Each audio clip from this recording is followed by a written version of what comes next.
Friends, आज बाबा साहेब भीमराव आम्बेडकर की जयंती और उस वजह से आज हमारा नेशनल हॉलीडे है। यानी आज हमारे दोनों एक्सचेंज बंद है, साथ में कमोडिटी एक्सचेंज भी बंद है, सब जगह पे छुट्टी है। लेकिन अब कल की क्या चाल रह सकती है? क्या बाजार में भयंकर तेजी बन सकती है या फिर बहुत बड़ी गिरावट की संभावना बन रही है, या फिर बाजार अप डाउन के माहौल में ही चलता रहेगा? और इसके पीछे बहुत सारे ग्लोबल जो रीज़न है, साथ में बहुत सारे हमारे घरेलू कारण भी है जिसकी वजह से बाजार पे बहुत ज़्यादा इफेक्ट पड़ रहा है। एक बात अच्छी है बाजार के लिए कि अभी भी एफआईआई का रुझान पॉजिटिव बना हुआ है, वो हमारे बाजार में खरीदारी कर रहे हैं, उन्होंने अभी तक पूरे हाथ खींचे नहीं है। लेकिन सबसे बड़ी बात यह है कि इस समय कोरोना का कहर बहुत ज़ोरों से चल रहा है, लगातार पेशेंट बढ़ रहे हैं। आज भी करीब 2 लाख के आसपास तक पेशेंट पहुंच चुके हैं और यही सबसे बड़ी तकलीफ की घड़ी है बाजार के लिए। लेकिन इस बीच में एक बड़ी राहत भरी खबर निकल कर आ रही है हमारी सरकार की तरफ से। हमारे फाइनेंस मिनिस्टर निर्मला सीतारमण की तरफ से एक बड़ा बयान दिया गया है और जिसकी वजह से एक पॉजिटिव माहौल बन सकता है। लेकिन गोल्डमैन सैक्स की तरफ से एक बड़ा बयान निकल कर आया है जो हमारे बाजार के लिए बिल्कुल अच्छा नहीं है, जिसको वेलकम नहीं किया जा सकता, जो एक निगेटिव बयान है उसको भी हम डिस्कस करेंगे। एक पॉजिटिव बात निकल कर आई है लेकिन एक बहुत बड़ी निगेटिव बात भी है, तो दोनों को डिस्कस करेंगे और जानने की कोशिश करेंगे कि किसका ज़्यादा असर हो सकता है और आगे हमारे बाजार की क्या चाल रह सकती है और बाजार के रणनीतिकार क्या कह रहे हैं बाजार के बारे में। सारी की सारी जानकारी हम इस वीडियो के माध्यम से डिस्कस करेंगे। लेकिन फ्रेंड, उससे पहले अगर आप पहली बार हमारे चैनल पे आए तो चैनल को सब्सक्राइब कर दीजिए, एक बेल आइकॉन दबा दीजिए ताकि जब भी नया वीडियो बने पहला नोटिफिकेशन आपको मिले। वीडियो पसंद आए तो लाइक शेयर जरूर कीजिए। चलो फ्रेंड्स, वीडियो स्टार्ट करते हैं। मैं हूँ आपका दोस्त एसबी दवे और हमारे अपने चैनल ऑनलाइन कमाई में आपका बहुत बहुत स्वागत है। फ्रेंड्स, आज बाबा साहेब आम्बेडकर की जयंती है और इस वजह से आज बीएसई एनएससी दोनों ही बंद है, साथ में मेटल और बुलियन और होलसेल कमोडिटी मार्केट भी सब बंद है। कमोडिटी फ्यूचर्स और फॉरेक्स में भी कारोबार की गतिविधि आज बंद है।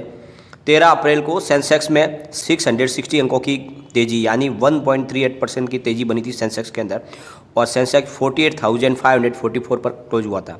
वहीं निफ्टी में 194 अंकों की तेज़ी थी और 1.36% बढ़कर 14,504.80 पर बंद हुआ था, यानी 14,500 के स्तर को पार करके ही क्लोजिंग दिया है निफ्टी ने। ये बहुत अच्छी बाजार के लिए पॉजिटिव बात है। बता दें कि कल बाजार में शानदार बाउंस बैक दिया था। कल निफ्टी में 194 अंकों की तेज़ी देखने को मिली थी, जबकि सेंसेक्स में भी 660 अंकों की तेज़ी देखने को मिली थी। लेकिन सबसे बड़ी जो तेज़ी बनी थी वो बैंक निफ्टी के अंदर थी। बैंक निफ्टी में 980 अंकों की तेज़ी देखने को मिली थी। कल के सत्र में आईटी और फार्मा सेक्टर को छोड़ के सारे सेक्टर में शानदार तेज़ी थी। लेकिन इसके पीछे वजह यह थी कि जो एक दिन पहले जो भयंकर गिरावट हुई थी 1700 पॉइंट के, उसमें आईटी और फार्मा सेक्टर ही दौड़े थे, बाकी सारे सेक्टर में गिरावट थी। तो अब ये सेक्टर आराम कर रहे हैं और यहाँ पे प्रॉफिट बुकिंग शुरू हो रही है। इस वजह से ये दोनों सेक्टर में तेज़ी नहीं बनी, बाकी सारे सेक्टर में शानदार तेज़ी थी। बैंकिंग, ऑटो और मेटल शेयरों में ज़बरदस्त खरीदारी देखने को मिली। कल के कारोबार में छोटे मीडियम शेयरों में ज़बरदस्त खरीदारी देखने को मिली और निफ्टी 50 में से 37 शेयरों में तेज़ी थी। वही सेंसेक्स के 30 में से 23 शेयरों में तेज़ी देखने को मिली। निफ्टी बैंक के सभी 12 शेयरों में ज़बरदस्त तेज़ी थी और निफ्टी बैंक 980 अंक चढ़कर 31,772 पर क्लोज आया है। वही मिड कैप में भी 403 अंकों की तेज़ी थी और 23,517 पर बंद हुआ है mid cap index. Rally gear broking के अजीत मिश्रा का कहना है कि जब तक लॉकडाउन की स्थिति और वैक्सीनेशन की उपलब्धता पर स्थिति साफ नहीं हो जाती तब तक बाजार में उतार चढ़ाव देखने को मिलेगा। नतीजों के मौसम में बाजार में हमें आगे और उतार चढ़ाव देखने को मिल सकता है। इस स्थिति में निवेशकों को सलाह है कि वो बाजार में चुनिंदा क्वालिटी के शेयरों पर ही निवेश करने की रणनीति अपनाएं।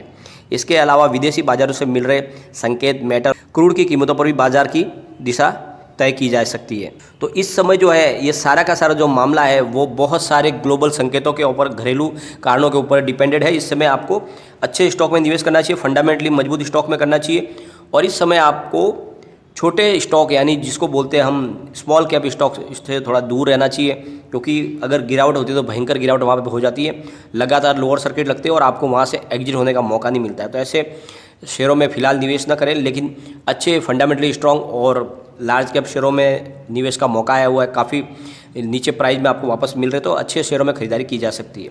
और इस बीच में हमारे फाइनेंस मिनिस्टर निर्मला सीतारमण की तरफ से भी बयान निकल कर आया कल और उससे तो कुछ आशा जगी है बाजार के लिए पॉजिटिव।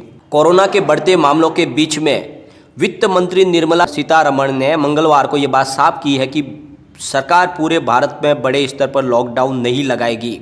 ये बात उन्होंने क्लियर कर दी है। इससे पहले आरबीआई गवर्नर ने भी यही बात कही थी कि पूरे हिंदुस्तान में लॉकडाउन नहीं लगेगा, और ये बाज़ार के लिए एक बहुत बड़ी पॉजिटिव बात है। सिर्फ जहां संक्रमण बहुत ज़्यादा होगा उन इलाकों में ही ज़रूरत को ध्यान में रखते हुए रीजनल लॉकडाउन लगाए जाएंगे, जैसे कि कल महाराष्ट्र सरकार ने डिसाइड किया है 15 दिन के लिए एक प्रकार से लॉकडाउन की, जहां पे सिर्फ जो नेसेसरी गतिविधियां वही होगी, बाकी सारे के सारे एक्टिविटीज़ बंद होगी और लोगों को घर में ही रहना होगा। तो इस तरह से अलग अलग एरियो में जहाँ पे ज़्यादा ज़रूरत होगी वहीं पे लॉकडाउन लगाए जाएंगे, पूरे हिंदुस्तान में कोई लॉकडाउन नहीं लगाया जाएगा। विश्व बैंक के ग्रुप प्रेसिडेंट डेविड मालपास से वर्चुअल मीटिंग में फाइनेंस मिनिस्टर ने भारत को विकास के लिए वित्तीय सहायता उपलब्ध कराने के लिए इंटरनेशनल फाइनेंशियल इंस्टीट्यूशन की भूमिका की सराहना की है। वित्त मंत्री ने ट्विटर पर भारत सरकार द्वारा कोरोना की दूसरी लहर से निपटने के लिए उठाए गए कदमों की जानकारी दी। इस प्रयास में अपनाए जाने वाले 5 पिलर्स पर आधारित रणनीति का विवरण भी दिया। इस रणनीति के तहत अहम पिलर है test, track, treat, vaccination, Covid appropriate behaviour. तो इस 5 रणनीति के ऊपर पूरा कामकाज चल रहा है हमारे हिंदुस्तान का। फाइनेंस मिनिस्टर सीतारमण ने आगे कहा है कि कोरोना की दूसरी लहर के बावजूद हम इस बात को लेकर आश्वस्त है कि देश में बड़े स्तर पर लॉकडाउन नहीं लगाया जाएगा। हम इकोनॉमी को पूरी तरह से बंधक बनाने के पक्ष में नहीं है।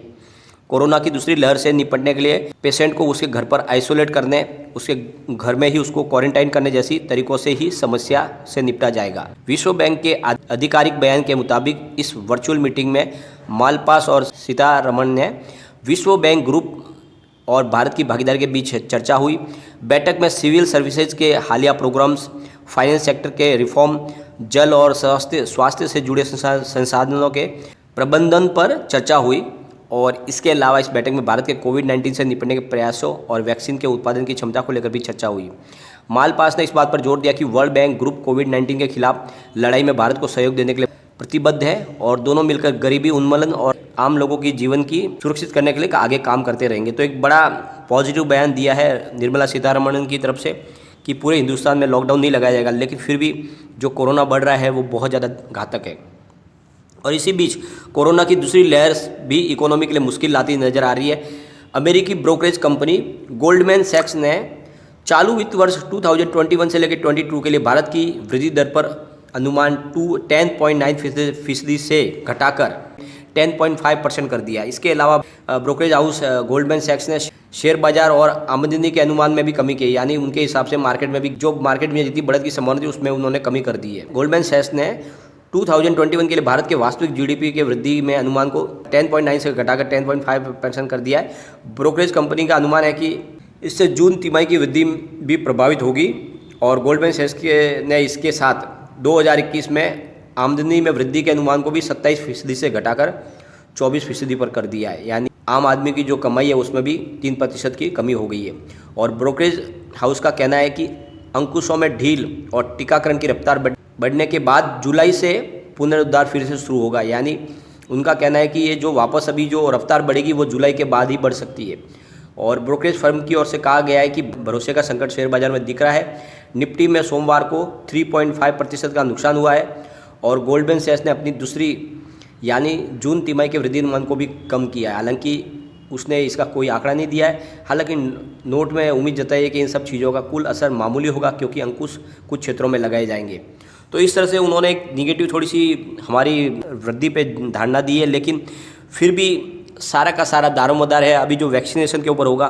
2 वैक्सीन ऑलरेडी हमारे पास है और तीसरा अभी बहुत जल्द रशियन वैक्सीन स्पुतनिक भी शुरू हो जाएगा हमारे यहाँ पे, तो कोरोना को काबू में किया जा सकता है। और जैसे ही एक बार कोरोना काबू में हो जाएगा तो आने वाला रिजल्ट हमारा बेहतरीन होगा। लेकिन Q4 के रिजल्ट पे तो इस कोरोना का असर आने वाला नहीं है, लेकिन अगला जो नए साल की जो तिमाही का जो पहला रिजल्ट आएगा उस पर इसका इफेक्ट देखने को मिल सकता है। लेकिन फिर इस समय आपको बाज़ार में क्या करना चाहिए? इस समय बाज़ार में फ्रेंड आपको क्वालिटी शेयरों पे फोकस करना चाहिए, जो आपको बहुत ही ज़्यादा रीजनेबल प्राइस में लगे ऐसे शेयरों में आपको निवेश करना चाहिए। और ज़्यादा करके आपको इस समय फार्मा सेक्टर पे ध्यान देना चाहिए, जो पहले से ऑलरेडी बहुत ज़्यादा अंडर परफॉर्म रहा है और कोविड-19 की वजह से इस सेक्टर में बहुत ज़्यादा संभावनाएं तलाशी जा रही है। फार्मा और हेल्थ केयर से रिलेटेड शेयरों में आपको निवेश की संभावनाएं तलाशनी चाहिए। साथ में आपको अच्छे बैंकिंग शेयरों में भी निवेश करना चाहिए, जो आगे आपको और इसमें तेज़ी की संभावना दिख रही है। FMCG सेक्टर में भी आपको ध्यान देना चाहिए, जिसमें IT से ऐसा स्टॉक है जो बहुत ज़्यादा अंडर परफॉर्म है और आगे इसमें बहुत ज़्यादा संभावना देखी जा सकती है, तो उसमें आपको निवेश करना चाहिए। साथ में सरकारी बैंकों में निवेश करना चाहिए, जिसमें एसबीआई सबसे शानदार लग रहा है। उसमें निवेश करने पे आपको अच्छा खासा प्रॉफिट देखने को मिल सकता है। और साथ में स्क्रैप पेज पॉलिसी आ गई है और इस वजह से ऑटो सेक्टर में बहुत ज़बरदस्त आगे तेज़ी की संभावना दिख रही है।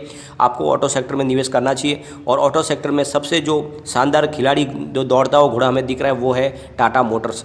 टाटा मोटर भी कल के दिन में इसमें अच्छे शानदार 5 से 6% की तेज़ी देखने को मिली, क्योंकि इसकी प्राइस नीचे आ गई थी 300 से और लोगों ने वहाँ से वैल्यूबल बाइंग शुरू की और इस वजह से इसकी प्राइस फिर से 300 के ऊपर हो गई और यहाँ से बहुत ज़्यादा मजबूत लग रहा है टाटा मोटर।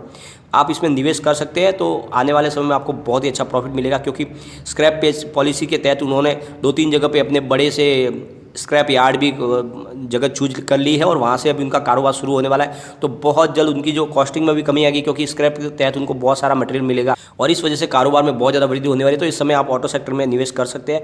अशोक लेलैंड भी बहुत अच्छा स्टॉक है, उसमें भी निवेश किया जा सकता है। तो उस हिसाब से आप अपने हिसाब से रणनीति तय करके निवेश कर सकते हैं।